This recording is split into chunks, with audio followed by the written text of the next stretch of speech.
Welcome to the Devonshire Dis. Today, we're talking honeymoons from coast to coast at Disneyland and Walt Disney World. Let's get into it.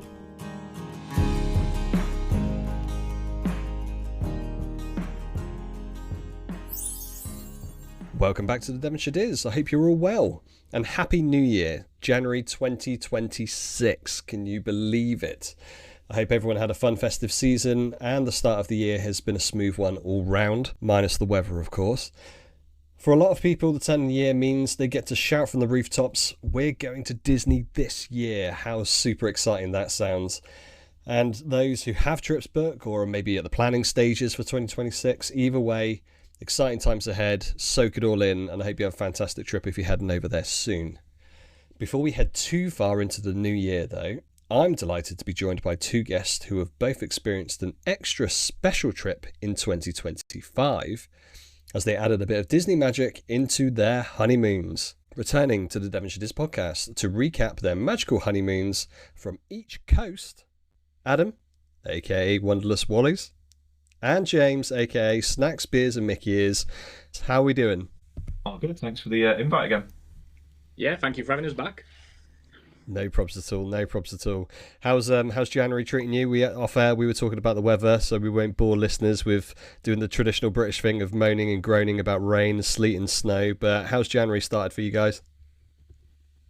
I think it's fair to say I'm slowly getting back into work. Probably not at the pace that my boss would like me to be doing. But, slow and steady wins the race. Yeah, absolutely. It's a marathon, not a sprint. Unfortunately for me, not many days off. It was kind of work within retail, so it's very much work. But the snow is keeping me working from home for a few extra days, which is a bonus. Yeah, absolutely. Save that commute, especially with the ice and the snow out there. Definitely. How was Christmas on both your households? All good?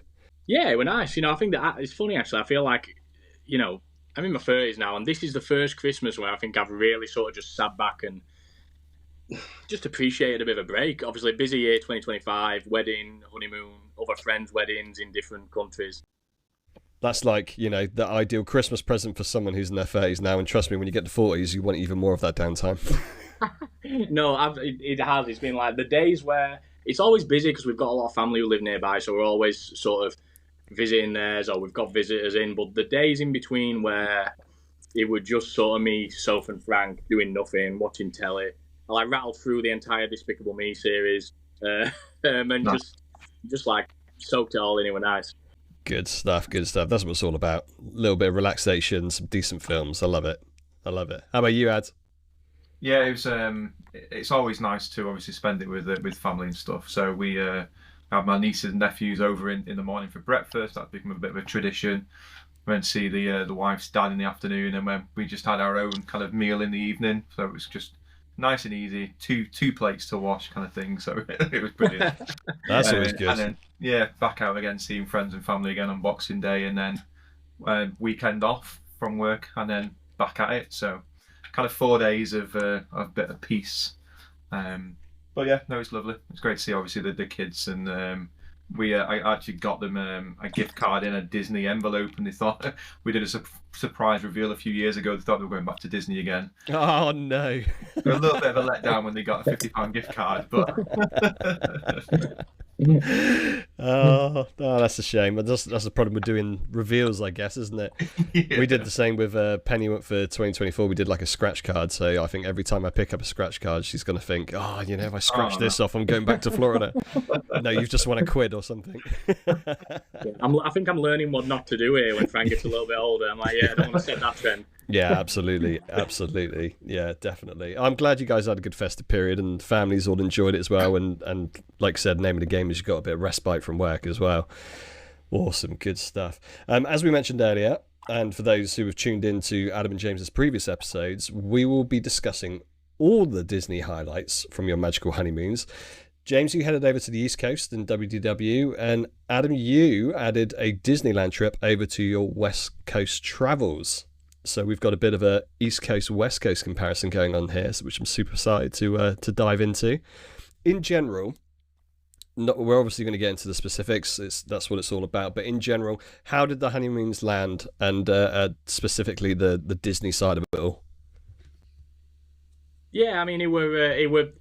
I know it's quite easy to say, "Oh, it was favourite trip ever" when it's a honeymoon and it's your most recent trip. But I mean, it really was, because I think I said beforehand when we last had a chat, we were really looking forward to taking his foot off the gas and kind of doing it as slow as possible. And I don't think we'll ever go back to doing it any other way now, to be honest. Like, it was such a different trip for us to have so many days where we were just staying in the different resorts, or just going to Disney Springs, or, you know, popping into the park, but only for a bit of food and drink. Yeah, I think it's probably set the standard for what we're going to try base future trips on now. So, yeah, we're amazing. I have to be the exact opposite. 9 a.m. here, 10 a.m. here. Just maximising that time. But yeah, Bryony's just like, can we have a chill day? And we can do that when we're back home. But that's the thing, I guess, like from your perspective, Adam, and for listeners who are also tuned into you guys on YouTube, you'll see that obviously it was just a small part of your honeymoon. You had a certain amount of time, which was just days in Disney property. Did it feel like that was a rate drop to park close? Yeah, definitely. So we did New York for, if I remember this rightly now, 5 days, and then we flew over to California, and then we were there, and we basically just did kind of all the parks. So we did Disney 3 days, Universal, Warner Brothers Studio Tour. We had one chill day, and we still hit like the Disney clearance outlet store and something Disney within that before heading over to Vegas. But yeah, so we did 3 days, and then one of those was kind of the evening for the Oogie Boogie Bash for the Halloween party. Nice. Which was great. So and then the final day we did kind of park hop in between. So we started in California Adventure, went over to Disneyland, and then finished back off in California Adventure in the evening as well. But because they're literally 10 seconds from each other walking distance, it's so easy to get from one to the other. That's what I was going to ask. Is it similar sort of setup to sort of what they've got in Disneyland Paris, where it's literally one entrance to the next sort of thing? Yeah, and it's even closer. Oh, right, okay, right. Yeah, it's a stone throw away. So you can walk out of one, you can see the gates for the other, and you're in there straight away. So unlike Florida, if you want to park hop, it's 20 minutes or something. With transport, it's 20 seconds. Mm. How does that work for park close in Disneyland? I've not seen like vlogs or anything. Is there just a mass of people in that little section, and you've got to go left or right to a gate depending on which park you're going to? Yeah, so they have the little kind of transport train things that'll take you from the park to the car park. And credit to them, they do put quite a few on. There must be like 6 parked up at a time, and then the next lot kind of coming through. We got lucky one time, we literally jumped on straight away. Next time we had to wait for a couple of them kind of to come round, but it moves, you know, fairly quickly anyway, because they literally pile on everybody. So, but yeah, everyone, if you're obviously watching the show, everyone's kind of leaving at the same time, so it does get a bit kind of crowded at that point. But then when I've looked back at previous videos of Magic Kingdom, you know, it's just cattle being fed through the gate, isn't it? It is what it is, isn't it? It's nature of the beast now with these parks. If you know it's coming, then you know there's nothing to worry about. So. Yeah, definitely. I remember leaving Happily Ever After our last trip and just seeing the mass of people trying to get on the boat or get on a monorail and all of that, and it was just mayhem. But happy mayhem. Everyone's had a great day. You know, the atmosphere's up. But yeah, there's a couple of screaming kids, but you know, forget about that. It's usually a good vibe. Awesome, good stuff. With regards to picking Disney elements or Disney as a whole for your honeymoon, for listeners who are probably tuning into this, you know, they've seen the subject line, they've seen honeymoon, they've seen Disney, and they're thinking, oh, you know, we're potentially considering going to a Disney park somewhere around the world. Why, in your opinion, is Disney a good pick when it comes to honeymoons?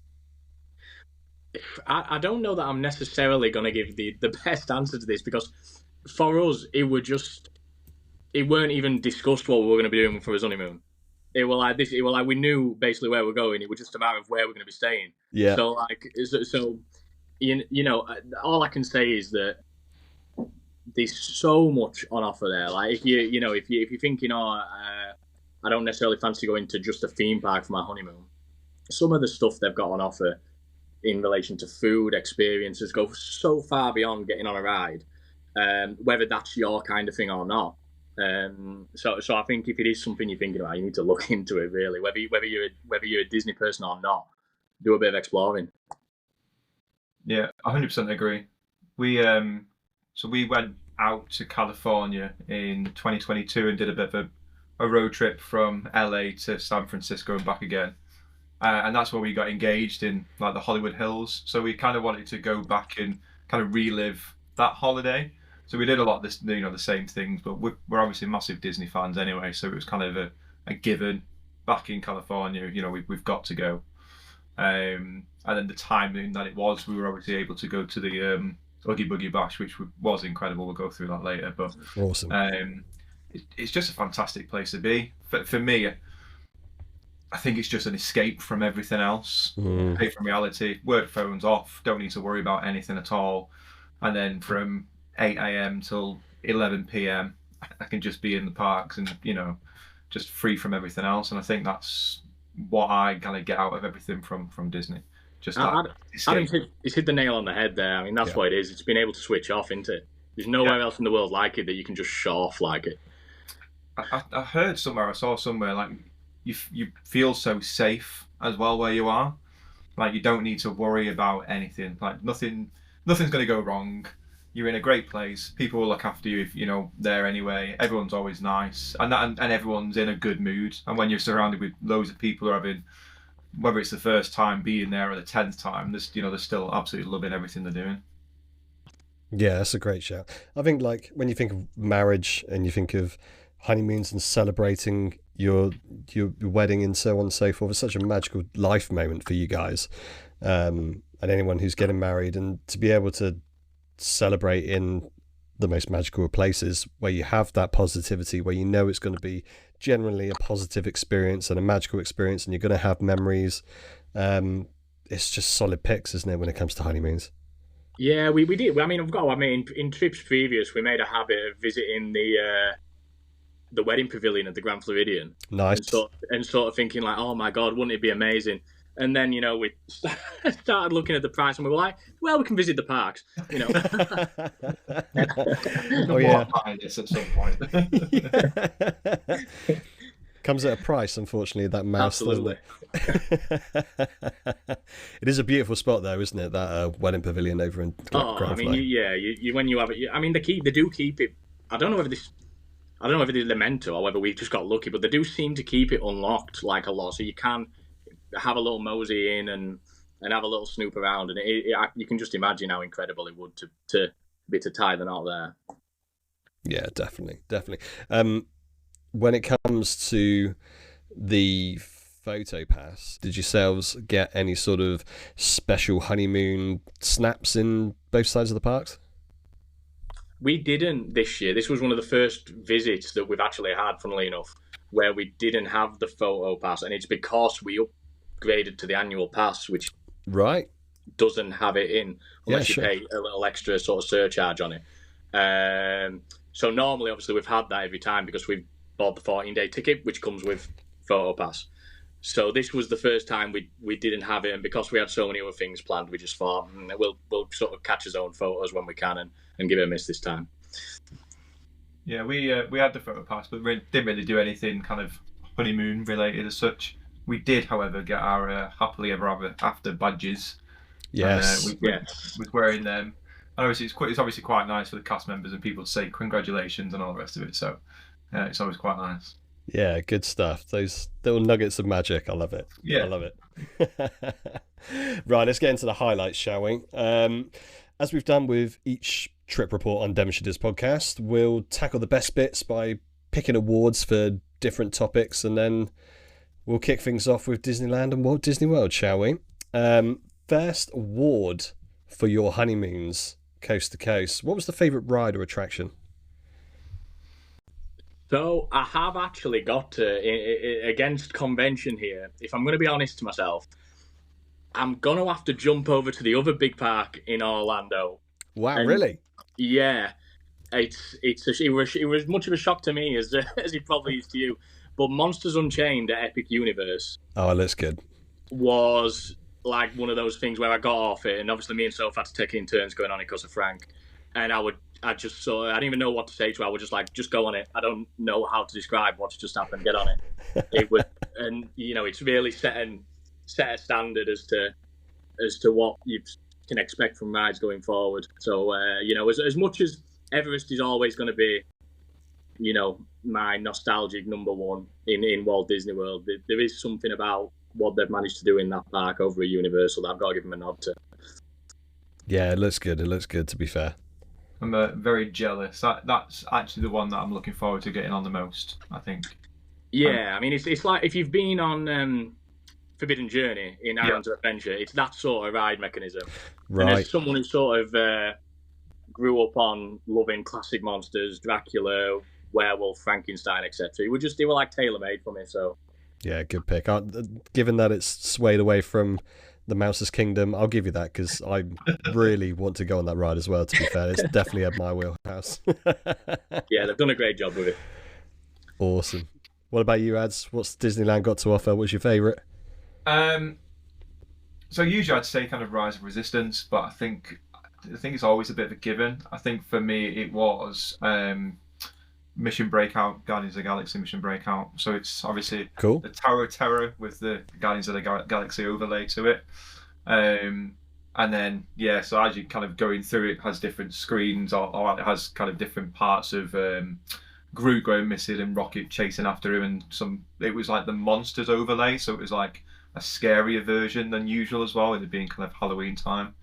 But yeah, that was just brilliant. From the pre-show where you see Rocket and obviously explain everything that's going on, and then being in like the collector's vault, and you can see you're not there long enough to kind of see everything, but there's just hidden Easter eggs all over the place, and props and everything from the movies, which is great. But yeah, that for me I think was kind of the winner for Disneyland.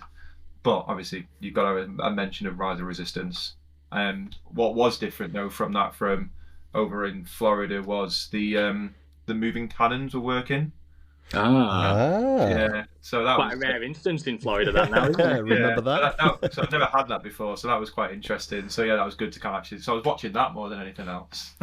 Awesome. As far as Mission Breakout, you've sort of piqued my interest there, because I am the kind of person who resists change to these rides in the parks, and like I'm pretty protective over Tower of Terror and the possibility of ever getting like an overlay or new theming. How does it sort of compare? I know it's a completely different theme, obviously, Guardians of the Galaxy to sort of the OG Tower of Terror, but I think close your eyes, it's the same ride. Yeah, obviously this is the same kind of process. I don't think it'll change in Hollywood Studios. I think that's the theme. I think that fits. I think with Avengers Campus that they've got going on in California, I think it worked well with it all.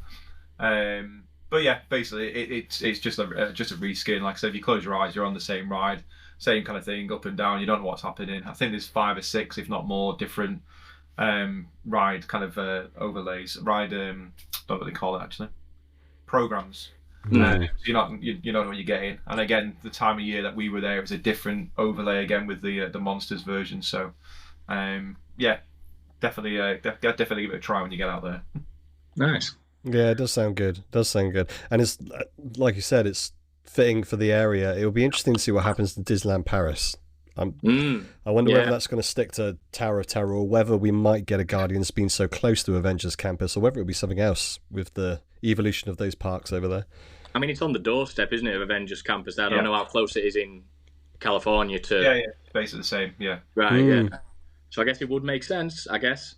Yeah, a lot of change coming to that park. We shall see. We shall see. Awesome. Good start. I like it. Favourite daytime shows up next? What kind of show did we enjoy? So I think for me, I'm sticking here with something that I think I answered the same when we spoke last. The Festival of the Lion King. Love it. Is just, I've said before, I'm not a show guy. I very rarely go into a show thinking, I can't wait for this. I'm normally thinking, what could I be eating, or what could I be riding while we're doing this? But every time I do go and watch this show, I think that were well worth however long it's taken me to get in the queue and actually sit and watch it. And Frank loves it, all the colours, the actual cast members in it are phenomenal. Yeah. The music's great. Everyone in there is having a great time. I think it takes some beating, and it sits so obviously. I mean, this is a sort of obvious thing to say, but sometimes you think, does this show fit in this park? Obviously, it fits perfectly in Animal Kingdom. Mm-hmm. So yeah, I think I'm going to stick with that. Yeah, couldn't agree anymore. You took the words out of my mouth. Yeah, it's we didn't do any daytime shows in Disneyland, but even then they wouldn't have beaten the Festival of Lion King. Like, it's just such a good kind of mood booster. If obviously you're already in good mood anyway, you come out even more hyped up. The songs were incredible. I like I said, the cast just full on. It's brilliant. Yeah, good stuff. Good stuff. It's a full house because that's definitely my favourite show. Yeah, it takes some beating. Yeah. Is there many shows, like daytime shows on offer in Disneyland? Is it similar to Walt Disney World, or not really? It's a bit more restrictive. You know what? I'm not 100% sure. We didn't actually look into it, so I don't know if. I'm trying to think off the top of my head if there actually is. Nowhere near as much as there is for in Florida anyway. But yeah, off the top of my head, not too sure. Interesting. Yeah, I've not really seen much on Disneyland vlogs when it comes to daytime shows, like a theatre show, you know, like the Festival of Lion King or Beauty and the Beast and so on and so forth. I'm sure there are some out there, listeners, maybe if you're listening to this and you're Disneylanders and you're thinking, I know a show, then yeah, drop it in the comments and educate us, please. There'll be something tucked away somewhere, won't there, you'd imagine? Yeah, definitely. Awesome. Well, yeah, Festival of Lion King is a great shout. Favourite character interactions? Did we have a favourite one? Was there any mention of the honeymoon with a character interaction as well? Well, I mean, for us, not as such, because obviously Frank was still the centre of like the attention of all the characters, as he should be. He should be, exactly. I can't knock him for that. And I think I'm going to say Garden Grill. Every time we go to Garden Grill, we think you have probably. Up there with Ohana, you have the best character interaction, and you feel like it almost gets to a point toward the back end where you're like, I'm sure we've seen you about 3 or 4 times now, Mickey. I'm sure we've seen you 3 or 4 times, Chip. But yeah, Garden Grill, they nail it because the food's obviously phenomenal, so you're already in a good mood because the food's great. And the characters there, Frank just seems to really take to them, and they give him all the time in the world, and it's great. You don't feel rushed like you sometimes do when you go into these character meals. There's certain ones that I've been to, such as Chef Mickey's, where you kind of feel like they're running behind and they've got to tick the quota, like 1 minute to you, 1 minute to you, 1 minute to you. You feel like you could spend all day with them and they'd let you. Yeah, it's true. Love it. Love Garden Grill. Definitely up there for me. How about you, Ed? I tell you what, one thing that is massively different, what we noticed, is the actual characters in Disneyland and California Adventure. They are everywhere, out and about. Really? That's good to hear. As soon as we walked in, we got on one of those buses up Main Street. We must have saw 5 or 6 characters on the way up, straight away. I would probably say we kind of come across 20 of them just out and about, just wandering around and interacting with each other and stuff as well. But the best one was we got to meet Baymax and Hero in San Francisco. I had a feeling you were going to say that, I'm not going to lie. So Bryony's favourite film is Big Hero 6 and her favourite character is Baymax. I'm looking now, I've got 3 different Baymaxes in my office. All different ones. And it was brilliant, like the fully interacted, so like I stayed back a minute and then Bryony got some kind of pictures taken, and when I went over he was like, hello friend, and like actually understood what was kind of going on, things like that, and then the proper fist pump at the end, and yeah, it was brilliant. It was so good. Really kind of busy. I think it took like half an hour or so, which actually probably isn't that long for some kind of characters, but the queue was huge. Everyone wanted to kind of see Baymax. And actually, because you got to see Baymax and Hero at the same time, it made it even better. That's something, you've hit on something there that I think you do feel the lack of in Walt Disney World. And I can't really say it as someone, obviously, I've never been to California, but I have seen it in Disneyland Paris. The walking around characters and who are just sort of contributing to the atmosphere of the park, I think you do feel that loss in Walt Disney World, that you don't really have that. And whenever I've nipped back across to Paris and you see them just moseying around, it really adds something to the atmosphere, I think. Yeah, I couldn't agree more. I agree. I don't know if it's maybe the parks are busier and then there's an issue if people just come flooding over. But I mean, they could definitely do something. But yeah, if you ever want to meet characters, yeah, you can't go wrong. They're just all over the place. Is there any sort of rhyme or reason to it in Disneyland, or is it just unscheduled. It could end up in a doorway in Main Street, just roaming around. Yeah, I'm not too sure. The only thing I ever keep hearing is obviously it's a locals park. Yeah. Obviously they go, so I don't know if it's just kind of keeping those guys kind of happy and entertained with it all, but or they just do things a little bit differently. But yeah, we bumped into so many characters. Yeah. There seems to be quite a wide range as well, doesn't there? Like, I see photos all the time of characters where I'm like, oh, whoa, where were we out? And it's always California. Yeah. We saw, obviously, Avengers Campus, Spider-Man and Loki. We saw Fairy Godmother, randomly. Obviously, Mickey and Minnie, Pluto, Goofy. Jack and Sally just out walking around, which I don't think you'd get.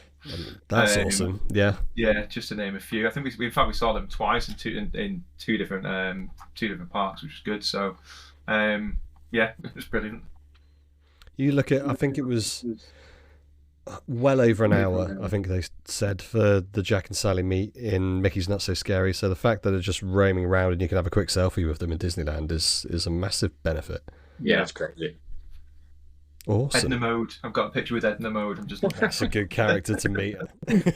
Yeah. Oh, I love it. It is like that. When the way I remember 90s Disney or 90s Walt Disney World, that's how I remember it. That sort of like roaming aspect, especially Epcot. Epcot used to be like known for it. Walking around World Showcase used to always have them dressed up in like different attire depending on where you are in the showcase. It's a shame we don't have that as much in Walt Disney World, but then that humidity hits as well, I guess. Wow, really? I can't even imagine that. So that sounds quality. I don't think I see very few characters now when I'm walking around Epcot in the World Showcase area as well. Yeah. They used to be more on the lagoon edge as well. So they used to like be in the entrance to all of the different showcases. Used to have like Chip and Dale dressed up in Chinese robes, and then you would go somewhere else and have something different. It was really cool. It was really cool. Yeah. Pulls on the nostalgia heartstrings, that does, for sure. Good stuff. Right, what about nighttime? Favorite nighttime spectacular? There's a few in Disneyland that look phenomenal, and obviously Walt Disney World's known for them. So what have we got top of our list for nighttimes? So I don't know if I can officially call it a new favourite or not, but I finally, after 9 trips or whatever it is, saw Fantasmic. Yes. And I've got to admit, I was blown away by it. Soph were in stitches because she kept looking across in my face, and I must have just been gawping like I were a kid, like proper like taken into it, bobbing my head to the music and everything. It was as good as everyone, yourself included, Adam, had built it up to be, and I've sort of read about. And I did come away thinking, it's easily as good as Happily Ever After. I know it's a slightly different thing. I'm not sure I'm ready to say it bumps Happily Ever After from the top spot just yet, but I fully get it now. I'm no longer in the dark with it. Good. Yeah, I love that. It's phenomenal. It is phenomenal. It's definitely, I've mentioned it on many podcasts, it's definitely our favourite. So I'm glad you've been able to experience it finally after 9 trips. Yeah, exactly. That's it. And I mean, Soph had been on a trip previously when we'd been with her mum and her brother, and I think it was on Arrival night. We'd gone to Hollywood Studios, and Soph and her mum and Frank had gone to see Fantasmic, but Soph's little brother were like, I want to do rides. So I was like, okay, well, I'm going to go with Mike. So I missed it. And ever since then, she's been saying, you've got to watch it. You'll love it. Yeah. So, to finally tick that off is, I'm happy I managed to get to see it. Good man. Has to be done. I'm yet to fully see it. So the first time we went to see it, the time had changed when it started. So we were half an hour late to get there. And then we got probably the furthest seats on the farthest corner, so you couldn't actually see anything very well. The next time we got there, sat down in the middle, ready to go, music kicked in, and then it just stopped 2 seconds later, and then it was cancelled. Oh, no. But yeah, it's a definite must for next time. Obviously, seeing it on vlogs, but you don't get the true experience with it. But I think Happily Ever After still is number one. But the nighttime show that they've got, World of Colour Happiness at the moment, is absolutely fantastic. It goes on for so long. They have set days when they can use fireworks and stuff over in Disneyland, with it being close to residential areas. So this is all kind of water effects in the lagoon and obviously projections on there. And then you've got the backdrop with the Incredicoaster and the wheel lighting up. It's absolutely brilliant. I think it was like 30 minutes, the show. It's incredible, like really, really long. So that is just if you take anything to do with fireworks out, that's incredible. So do they alternate then? Is it a different? Is it the same show with the fireworks, or is it a different show on those days? Or yeah, so the Disneyland park has the fireworks but the castle with projections, and then the California Adventure has the water projection stuff in front of the wheel, but they don't do fireworks every night. And I think it also depends a lot more on the wind as well. So it's not always a guaranteed kind of event that will happen. Interesting. What about drones? Well, we know Disney does a lot with drones now, but there's nothing there yet. Interesting. Hopefully. The drone show that they had at Springs last year was incredible. Yeah. And I saw something online that they've been testing somewhere out in, could be Texas, I could be thinking somewhere else, but like big images with drones and stuff. So hopefully something good's coming. Animal Kingdom obviously needs something. That'd be good. Yeah, definitely. Yeah. I wonder whether there'll be any issue. There might be some issues with because I know that's part of one of the reasons they started shutting earlier, wasn't it? Or one of these reasons they cited was to do with, animals. Because they used to have Rivers of Light, didn't they? Yeah. Which went away. I mean, the drones, you are right. I know that the last drone show I saw was in Disneyland Paris. And I mean, it is crazy what they can do with them now, isn't it? Why did the Springs one go away? I don't know if it was just a trial, just to whether see if people actually want to see drones, but we were looking to see it twice, and both it was absolutely hammered. And where it was, you were kind of down by the lake, so I don't think they got as many people as they would in a park. But yeah, people queued an hour and a half before to even get into the area to kind of see it and stuff. So it was great. I was kind of hoping something would come back this year, but it didn't. So see for next year. Oh, it's in the future. It's in the future for all of them, I think, because of how phenomenal they look. To take it away from Disney, I watched the Vegas Stranger Things drone show that happened last week, and it was just unbelievable what they did there. So the technology is already advancing in drone shows, so you can only imagine when it does come to like a Disneyland or when it does come over to Walt Disney World, it's going to be phenomenal. Yeah. Good.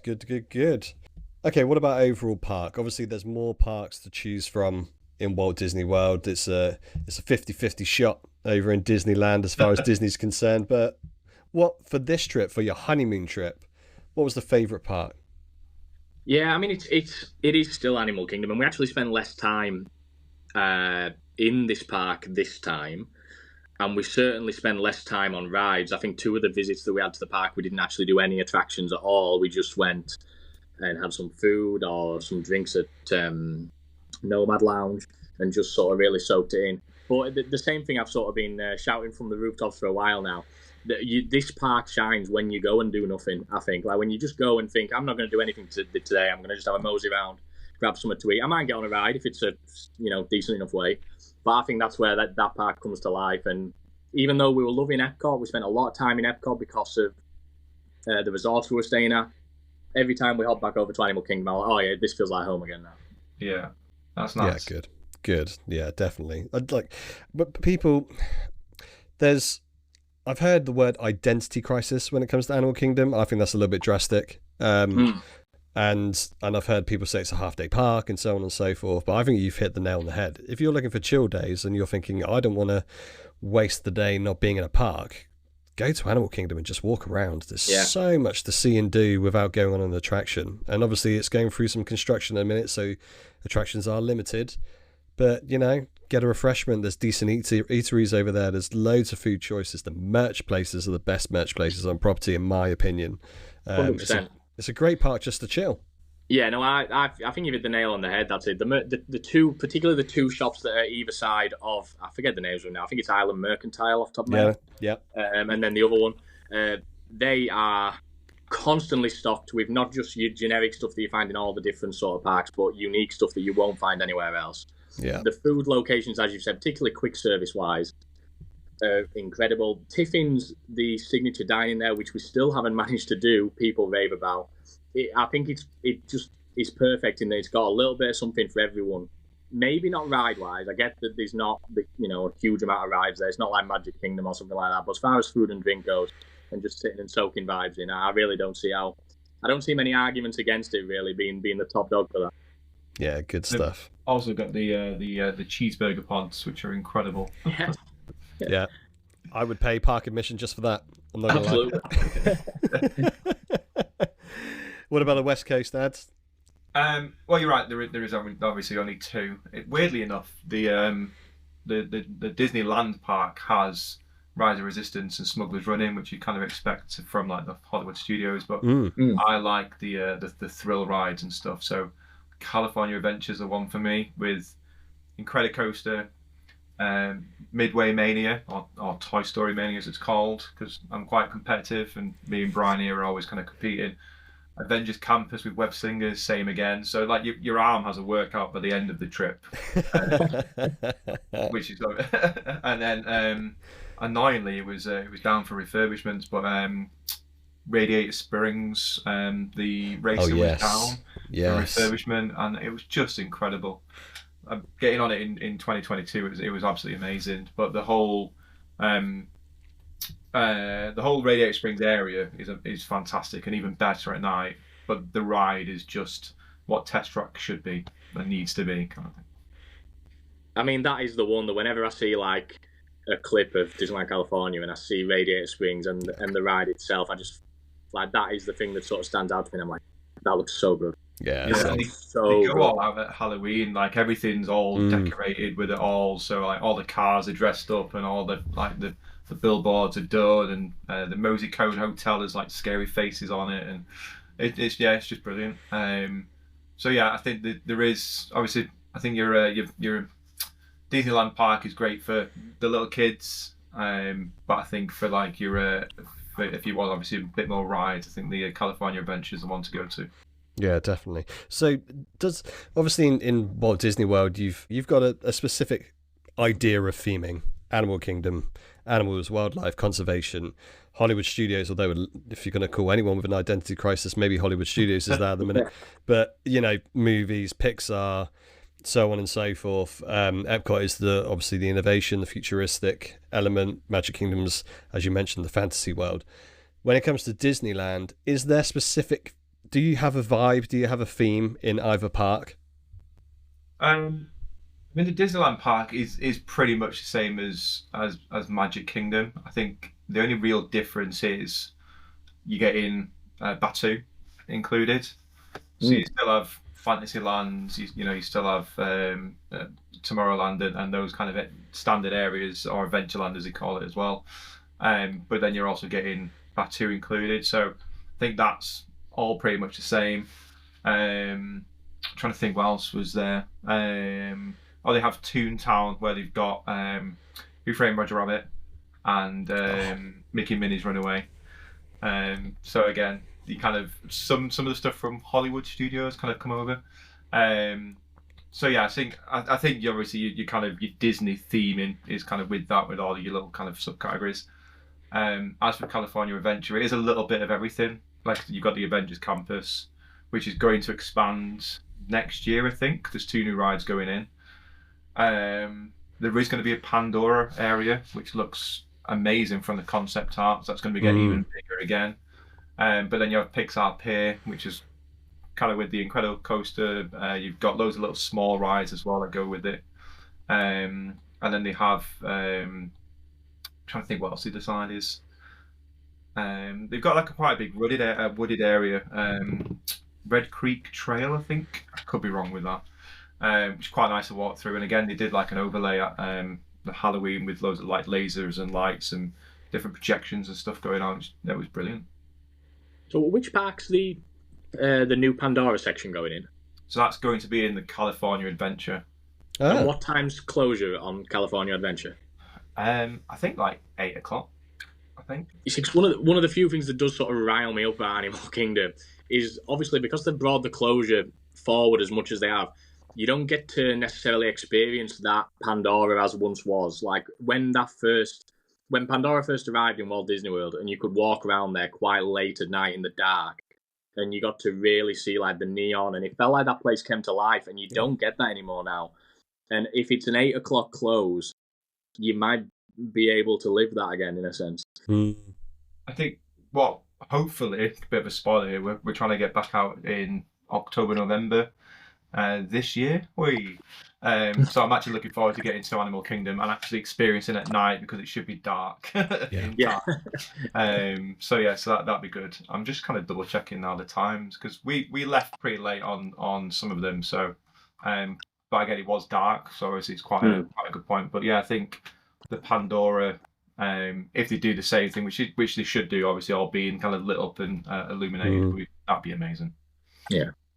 The theming's going to be the water element as well. Did I see that as well? Yes. They're obviously going to play into the water element of it, so that's going to be... I don't know what it is, but that huge... Stargate. Yeah, basically, yeah. Yeah, it does look cool. The concept art look really cool. And I'm glad it's different as well. Like, something to experience coast to coast as well, instead of just being like a carbon copy. So, yeah, that'll be intriguing for sure. I'm with you as well, James. I want to see more darkness in Animal Kingdom so they can light up Pandora. You've only got a select amount of time in the year to go and really experience the full effect of Pandora in Animal Kingdom. Yeah, that's it. If you go like in the heat of summer, you're not going to get to experience that with the closure times at the minute. And that, as I say, I think I've said before, Animal Kingdom used to be our first night park. Like, we'd land and we'd be like, we've got time to go to Animal Kingdom, and then over the years it just sort of devolved to the point where we're like, we've got no chance of getting to Animal Kingdom now. It's got to be Magic Kingdom. So it'd be nice to see that either brought back or over at California. Yeah, definitely. I've just been checking 10 p.m, 11 p.m. sometimes. Oh, you're laughing. Okay, there you go. Yeah. Get your glow sticks as well. The floor will be lit up. Be like a proper rave. I love it. Right, let's move on to food. What about a favourite meal? There's so many places to eat in Walt Disney World and in Disneyland from what I've seen. Was there a standout meal for the honeymoon trip? Yeah, I mean, this was tough because we ate at so many different spots. But the Yachtsman Steakhouse at the Yacht Club was just outstanding, and that was one that we'd not done before. And we kept hearing people say, we're kind of a sleeper. It's one that people don't necessarily talk about because it's not as, prestigious, if that might be the word, as like California Grill, that kind of thing. Everyone knows California Grill, don't they? Think, oh, you get to eat at the top of the Contemporary kind of thing. And the Yachtsman kind of goes under the radar a little bit. There was not one thing we could criticise about it. Well, the price. But other than that, everything was just absolutely perfect. And it were worth every penny, to be honest. Like, it were, for a honeymoon experience, it was just outstanding. Good stuff. Yeah, I saw it on your stories and saw like we've got a new number one here. Yeah, I mean, that's it. Gico's been, I've gone to bat to Gico for years now, and yeah, it broke my heart a little bit to type that out that we might have a new number one spot. I mean, it's just, the location as well is primed. You're in Yacht Club, obviously. That's just such a beautiful, like, dark wood resort. It always reminds me of, like, I don't know, some like sea captain sitting in a cabin somewhere smoking a cigar and drinking a whiskey or something. Yeah. You know what I mean? And the food was just great. The aesthetics great. Couldn't knock it at all. And then Soph agreed with me as well. We don't always see eye to eye on the meals, and she was like, yeah, you know what, that were outstanding. It's because it's your honeymoon, so you both have to agree with each other. Exactly. Yeah. When we got back to it, I actually didn't like it. Yeah. I love it. We don't do a big thing with food too much. Usually we kind of take in a picnic, pack lunch, and kind of do things that way. But out in Disneyland, we went to what's called the Hungry Bear Barbecue Jamboree, bit of a tongue twister, and I had probably one of the best burgers and fries. It was Angus beef burger and like beer battered fries. It was incredible. Nice. So much so we went back a second time just to get it, so it was really good. But yeah, we've not done a huge amount of kind of like sit down restaurant meals, and maybe that's something we need to kind of look into for a bit more of a kind of chilled experience. But we did do, for my birthday a couple of years ago, was the Woody's Roundup Rodeo Barbecue. Oh yeah. and that was brilliant. That was so good. Like, obviously hearing Andy come in the room and everyone just freezes, and like literally someone was handing a plate over but then couldn't move and stuff like that. And then Rex would come on and do a bit of a DJ thing and then just kind of crash and all the lights would go off for a second. It was brilliant. Yeah, it's so good. It's a popular ticket still. That, I mean, that's still one that we couldn't get for our last trip in Walt Disney World. Still on the menu. And the other one that you mentioned, I'm not even going to try to say the name of it. You'll have to forgive me for that. But the fact that it's always a good sign. If you go back a second time, then that is kind of your telltale. We had a similar thing with Eat in Disney Springs, the new sort of Indian street food place. Yes, we ended up there 2 or 3 times. Really? Is it good? Yeah. As far as like sort of the quick services go, that's really, really high end, like Indian street food, Indian takes on other food. Like they had a tandoori chicken poutine. Wow! Just absolutely, yeah. It were a game changer, and obviously for the nights at Saratoga Springs, it were a popular one for us. So yeah, if you're going back more than once, you know they're doing something right. Yeah, definitely. We can't escape Blaze Pizza from Disney Springs. If you go to, isn't it? Yeah, that's it. Yeah, it's good pizza. We did say we'll make an effort with Deluxe Burger. We're going to give that one a try, and then can't remember. There's another place we want to give it a try, but yeah, we'll definitely be going back to Blaze as well. Yeah, got to be done. Good pizza all round. Yeah, awesome. Sticking on the food idea, what about snacks? Many snacks eaten this time? Yeah, plenty of snacks. And one of the ones that kind of stood out to me, because I was racking his brains when we were thinking, like, we always love the sort of sweet stuff. It's kind of, as everyone does when they get to Disney World. But one of the things that were really nice that didn't appeal to us that much at first was in Beacon Barrel, which was his first time visiting Beacon Barrel. Awesome. One of the lunch items they do is called Island Provisions. And again, it sounds pretty unassuming. It's basically chips, some flatbread, some sauces, some dips. But it was so good. I can't even tell you off the top of my head what the different sauces were. It's quite dark in there, so you can't really see either. But everything we picked up and everything we ate out of that, it was basically a bread service in a sense, kind of like a bread service crossed with nachos. And we were really great. That's something that we'd go back for even if we weren't going to have a drink in Beacon Barrel. Yeah, awesome. I've heard good things about Beacon Barrel. Nick and Sarah, who were on a couple of episodes ago, they said it was fab with their first trip. Definitely a recommendation for people going over there? Definitely. The only thing I would say, and you'll have probably seen a few people say this, is I can imagine where the seat is going to have quite the impact on your experience. Because a lot of the sort of fanfare and the interactivity is at the bar. Now, you've got your main section around the bar, which we were fortunate enough to be sat at, but there is quite a lot of rooms off to the sides as well. And I have heard different people say that when you're in those rooms, you can't really see anything. So you still get the food, you still get the drink. I've no doubt that you'll still get great service. But, a huge part of the reason people want to go to that bar might not be accessible to you. Obviously, you can get up and have a mosey round, but you don't necessarily want to be stood in the bar all the time if your food and drink are on your table. Yeah, that's a good tip. That's interesting. Because, you think of, say, ogres, doesn't matter where you're stood or sat, you've got, not at all. Yeah. Got the theming and immersion around you, so that's interesting. Yeah, there's just a few. Obviously, with ogres, it's kind of like circular into the bar, so no matter where you are, you've got a view of it. There's definitely a few sort of blocked off areas that I could imagine would impact. But to move off that, I would 100% recommend it. The drinks were great. We tried 4 of them between the 2 of us. The food were great. So yeah, 10 out of 10. Good. It looks like my kind of place, I'm not going to lie. What about you, Ads? How was the snacks over in the West Coast? So, in 2022, I missed the opportunity to go to Pim's Kitchen and get the giant pretzel. Yeah. I made sure I got it this time. Hey. It's huge. Nice. Definitely couldn't finish it all. Bryony had 1 bite and then the rest was left to me, so I had to package some up and take it with me. So that experience is brilliant. But we're also huge fans of Dole Whip. We had a great combo. It was pineapple and strawberry kind of mixed Dole Whip. I think it was 34, 35 degrees on the day, so you could just see it melting in front of you. So but it was so refreshing. It was absolutely brilliant. That sounds a good mix, that as well. What did you say? Strawberry pineapple, was it? Yeah. Yeah, it's a good swell. Good combo. Good swell. Yeah, definitely. I can't live without Dole Whip after experiencing it for the first time in 22. I cannot believe it took me so long to taste it, and now that I've done it, it's again, I would pay the flight just to go for Dole Whip.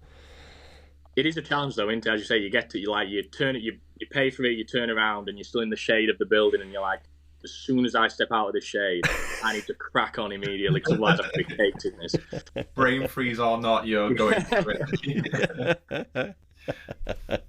It's very true. It's very true. Just another one, just kind of unfortunately leaving the Disney park, is frozen butterbeer. Oh yes, yes, amazing, so good. So yeah. Yeah, I always think frozen is the way to go with the butterbeers. I know they do the warm. I've never had the warm, but I've had the standard, regular, whatever you want to call it, and frozen is always the one for me.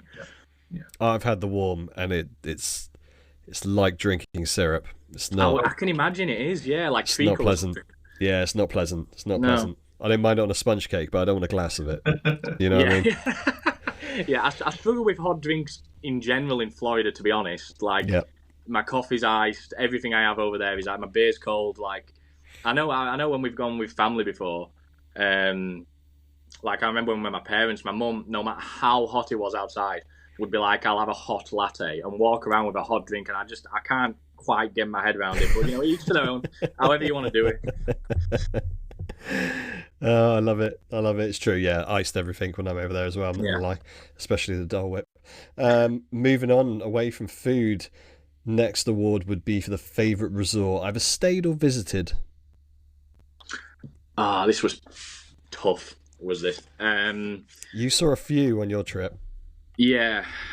I think probably now I'm going to say Wilderness Lodge. Wow, okay, cool.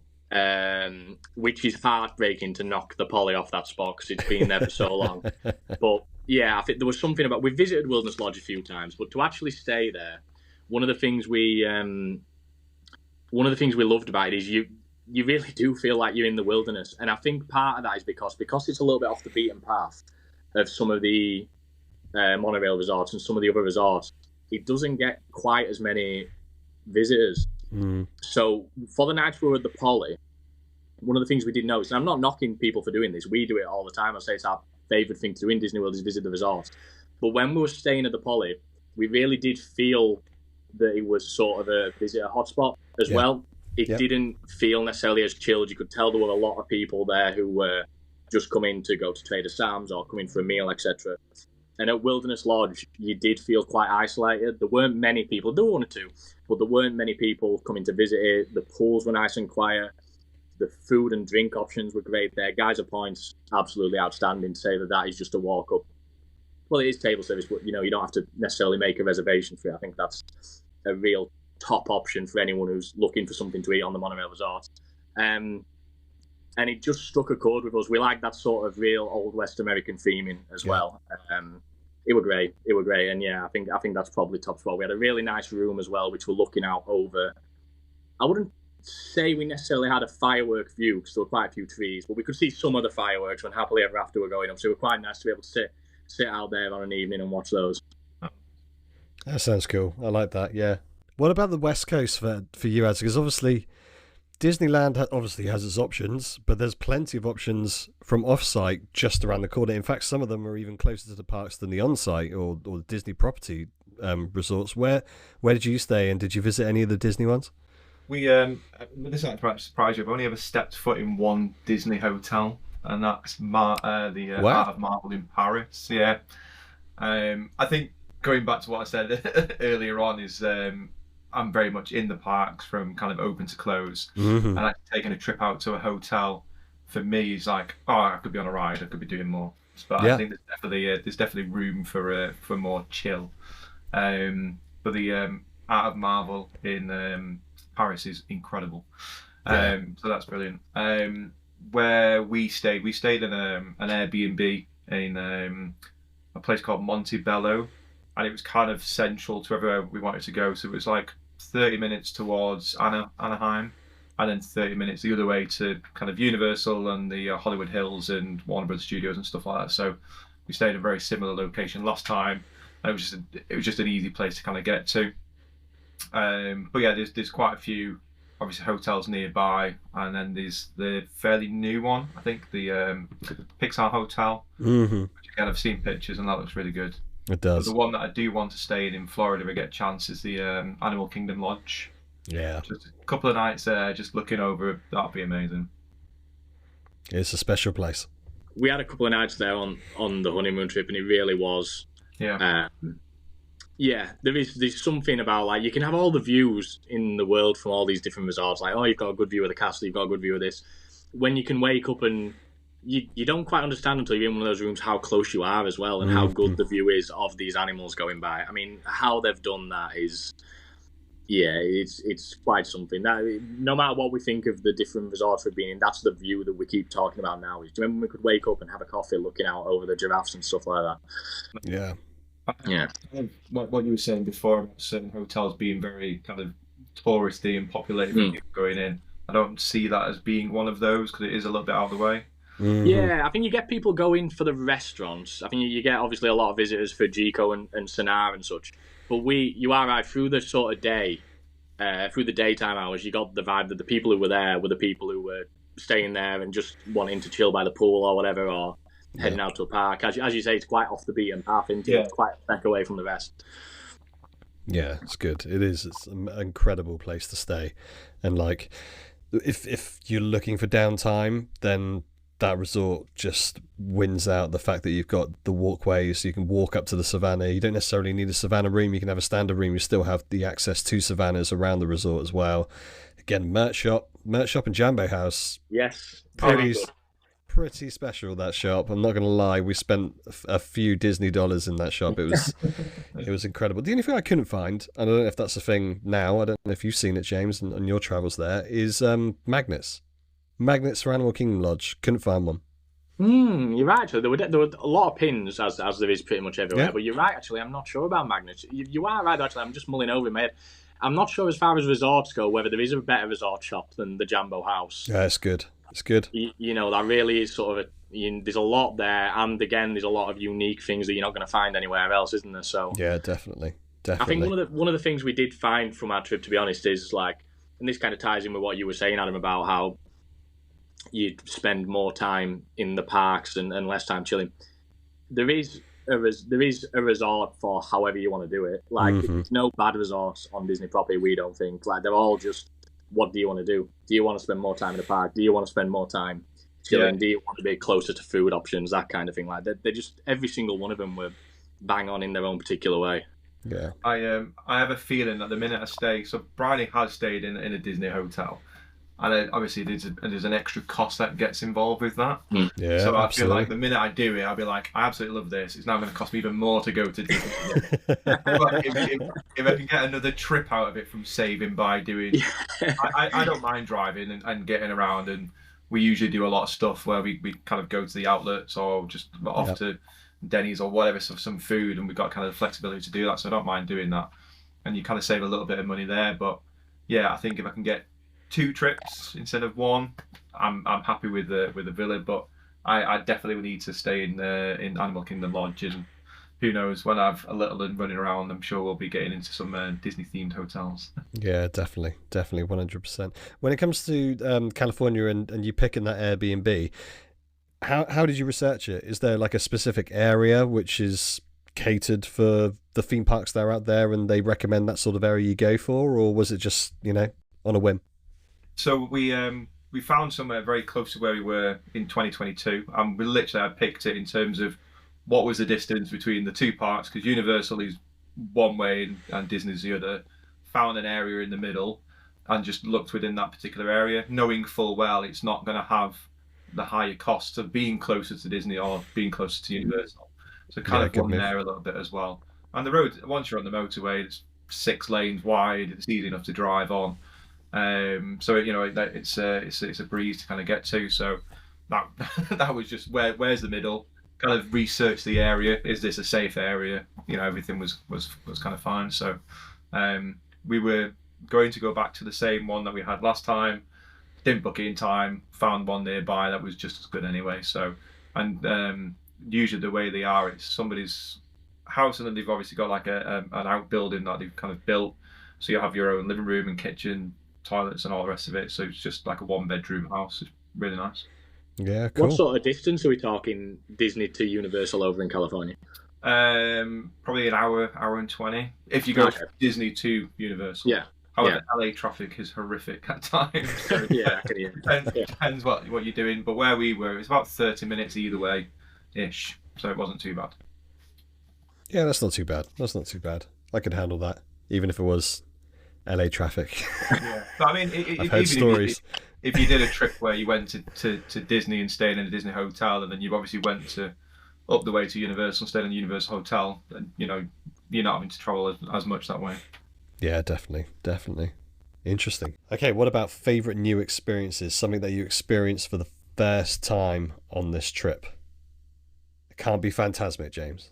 It can't be Fantasmic, no.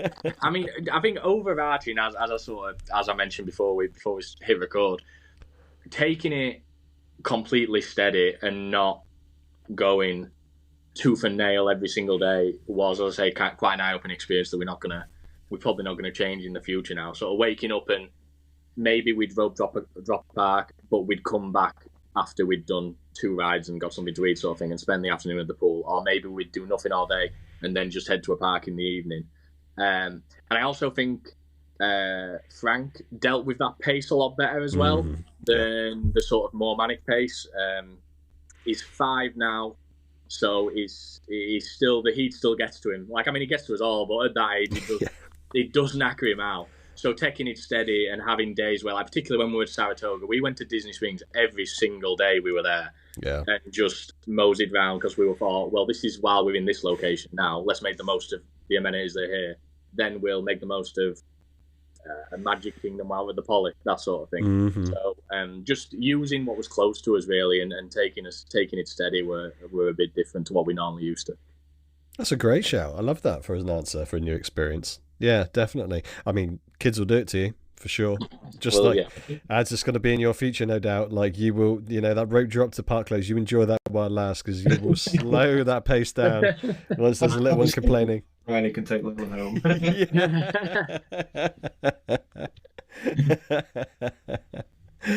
What about the West Coast? What was their first experiences like over there? So kind of mentioned about the Oogie Boogie Bash. So we did Mickey's Not So Scary previous year. This is obviously very similar in a way, but the big thing with this is the treat trails that you go on. You kind of find all the villains. So you kind of going through. You'll get 1 or 2 bits of sweets, but there's probably 6 or 7 of them in the queue as you're going around. But then you kind of get to walk past the villains. So you've got like Oogie Boogie, Maleficent. I'm trying to remember now off the top of my head the other ones. What's the guy called from Roger Rabbit? Doctor Doom. Yeah. Amazing. So that Doofenshmirtz, I can't remember what he was from, but Bryony knew him. That was amazing. So that was really good. I'm trying to remember now who else was there. Wasn't Ernesto de la Cruz a big thing there as well? Yeah, it's quite cool from what I've seen as well. And then you had Agatha, another one. Yeah, see, that's cool. Good. So I mean that was great. They had the villain, I can't remember his name, from Big Hero 6. I think that was the first time. And then the lad from Incredibles. Again, just Syndrome, is it? Oh, Syndrome. Yes. Yeah. I haven't seen that. That's cool. These are characters who you never see anywhere, are they? Yeah. So that list that you just reeled off there is sort of worth the price of admission in itself. Yeah, definitely. Yeah, it was really good, and obviously they kind of interact with everyone when you're going past, and obviously you do get asked to kind of move on, but if you're standing there taking a selfie, they'll come over and kind of blend into the picture and stuff like that. And Oogie Boogie had their own like waiting area that you could just stand in and take pictures and stuff like that. Cool. But, the rooms that you go into are like fully themed, and there's all sorts going on. So that was extremely good. But actually, for a different experience, the Haunted Mansion, they do the Nightmare Before Christmas overlay. Amazing. Yes. It's so good. That looks like something I would be a massive fan of. Yeah, the queue times were huge. We did try and get on a second time, but it just, when we were in there for the day, the lightning lane things kind of disappeared, and the time was just. I can imagine. But the whole thing's kind of rethemed to all. They've gone all out with it, because I think it shuts for quite a long time. Mm-hmm. But yeah, that was incredible. It was so good. the lightning lanes work in the same way over on the West Coast as is it through the app? Or... Yeah. So through the app, and again, it's that. I'm trying to remember what it is now in Florida, but yeah, you can book 3, and then you can. You can book 1, and then once you've used it, you can find another one for the set time. Yeah. So yeah, same idea again. And we kind of maximised that the best we could do. I think the last day that we were in the parks, it was just really busy. So I think some of them were like 3 hours away before we could even use it. So we ended up getting another one in the meantime. And by about 7 o'clock, the majority of them were all gone. Like all the big rides and everything were gone. I remember coming off Mission Breakout, which I got one for, and then Bryony saying it was like an hour and 40 minute wait for it already. Wow. So yeah, big queue times for some of them. That's what I've heard about Disneyland. There are a number of attractions in, especially the Disneyland park, isn't there? So would you, as someone who's been there a couple of times now, would you feel like you need to pay out for, say, the multi-passes to utilise a day in Disneyland? I mean, we did it just to make sure that we could get everything that we wanted done. I think the difference with being there is you're probably only going to go 2-3 days, maybe 4. Whereas in Florida, you're there 10 days, 11, 12. So if you miss something, it's not that much of a deal. You can definitely go back or park up or whatever. So I think with this, I think if you want to kind of maximise it, yes, it's definitely worthwhile. If you're a local, which a lot of people are, no. But I remember walking in the first day and everything was 5-minute wait, 10-minute wait. And it was like that for a couple of hours. It wasn't long at all. But then it started kind of kicking in again. So I think if you go in, yeah, definitely get it, just because you probably won't be there. You're not going to be 2 weeks there. Yeah. That's a good point, Zach, because I'm quite vocal in Walt Disney World that, you do, if you're willing to get up, you do not need lightning lanes in Walt Disney World. If you're willing to just like get up and do the rope dropping, I really don't think you need it. But as you say, if you're going to a park and even in Walt Disney World, if you were literally going to a park for a day and that was all you had, yeah, why risk it in a sense? Like if you're able to and you're in a position that you can run to it, why take the risk? Because you might end up, you never know. Some of these days that are just heaving, you can get nothing done if you don't have it. So yeah, definitely. Yeah, I've been spring break and looked around and thought, well, we're just going to look at entrances because there's nowhere to get on the ride. Yeah, absolutely, yeah. Final award for the evening, magic moment. So something that's going to stand out from this trip as your core memory for years to come for your Halloween trip. Was there this one particular magic moment out there? I mean, the two things that I can sort of think is me and Soph did both surprise each other with little things on this trip. I mean, I think I remember telling you the last time we spoke that I'd extended it a couple of days and she didn't know about that. So that's always something really special that I'm always going to remember telling her and how excited she got about that. Yeah. And then while we were there, again, I've got to sort of jump over to the other side. She surprised me with Halloween Horror Nights tickets, which was something I've wanted to do for a long time, and I didn't think we were going to do because of Frank, and she treated me to a ticket. So, I think those are probably the two things that are going to stick out for a while. Yeah, good stuff. I mean, yeah, there's a reason why you're married if you're both surprising each other on a trip. yeah, true. Weird enough for me, both of mine, I've got 2 and neither are Disney. The first one in New York, top of the Rockefeller Center at night. Nice. And we were there just before 9/11. We flew from New York to California on 9/11. But seeing everything lit up, we could see the Twin Tower lights on.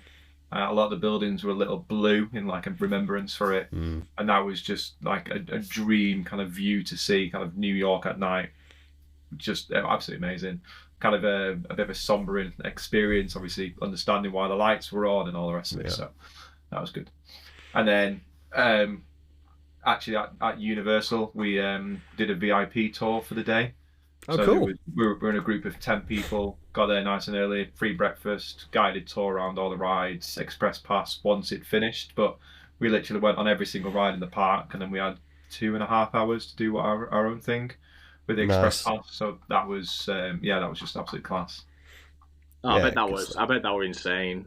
And it wasn't actually that much more than, I think it was 250 quid each, but that included your entry, your VIP, breakfast, your dinner, in the exclusive Moulin Rouge restaurant, and then your express pass later on in the day. So actually, it wasn't because we were only there for one day. Thought we'd just maximise it.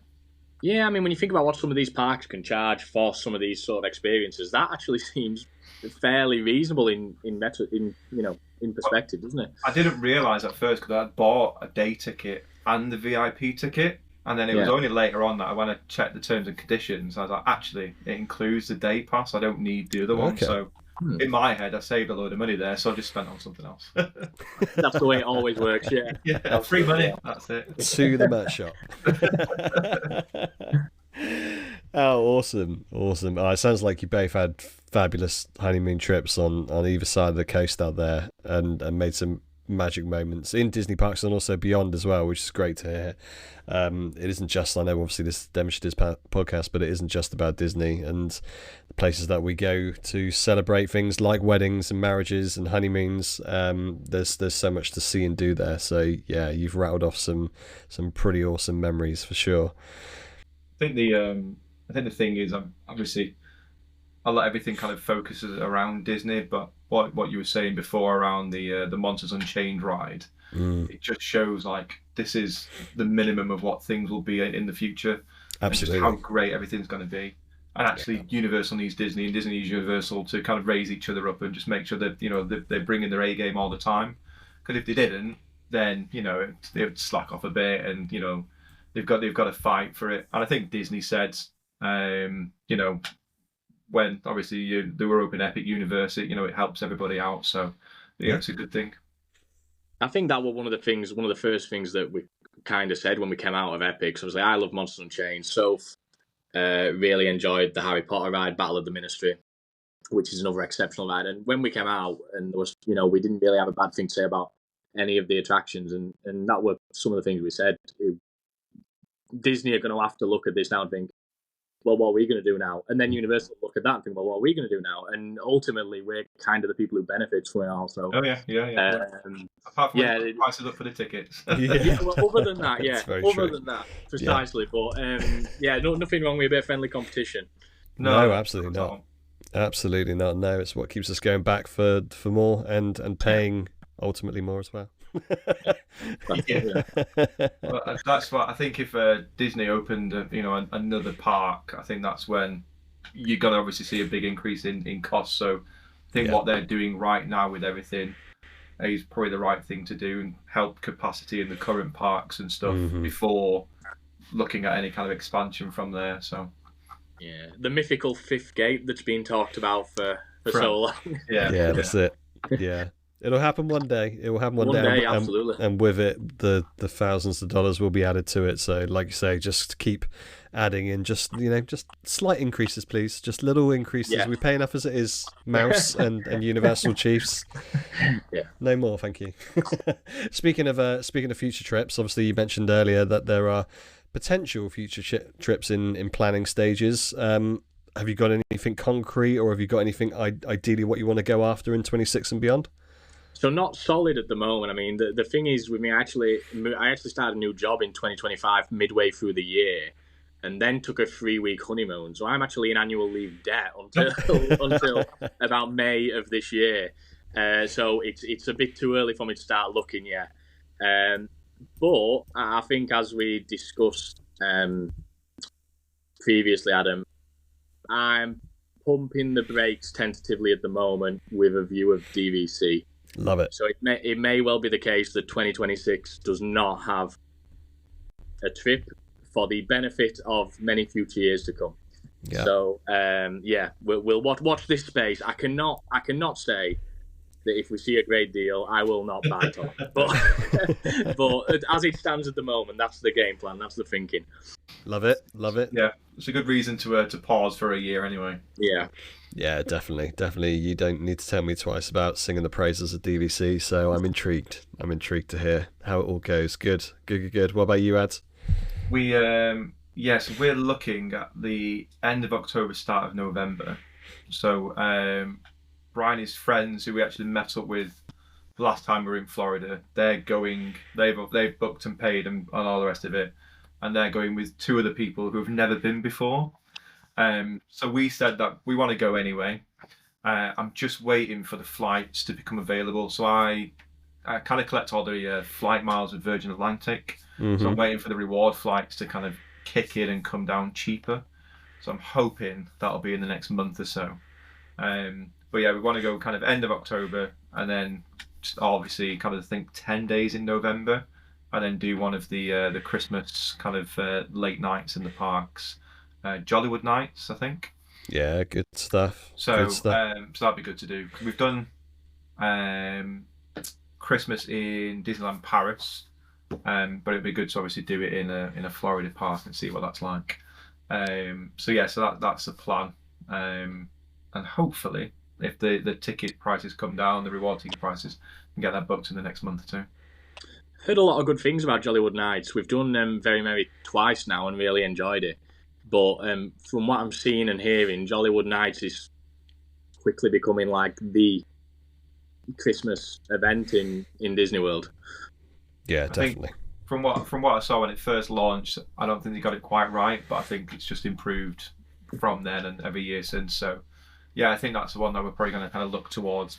Hollywood Studios is one of my favourite parks, so actually doing it there as well would be brilliant.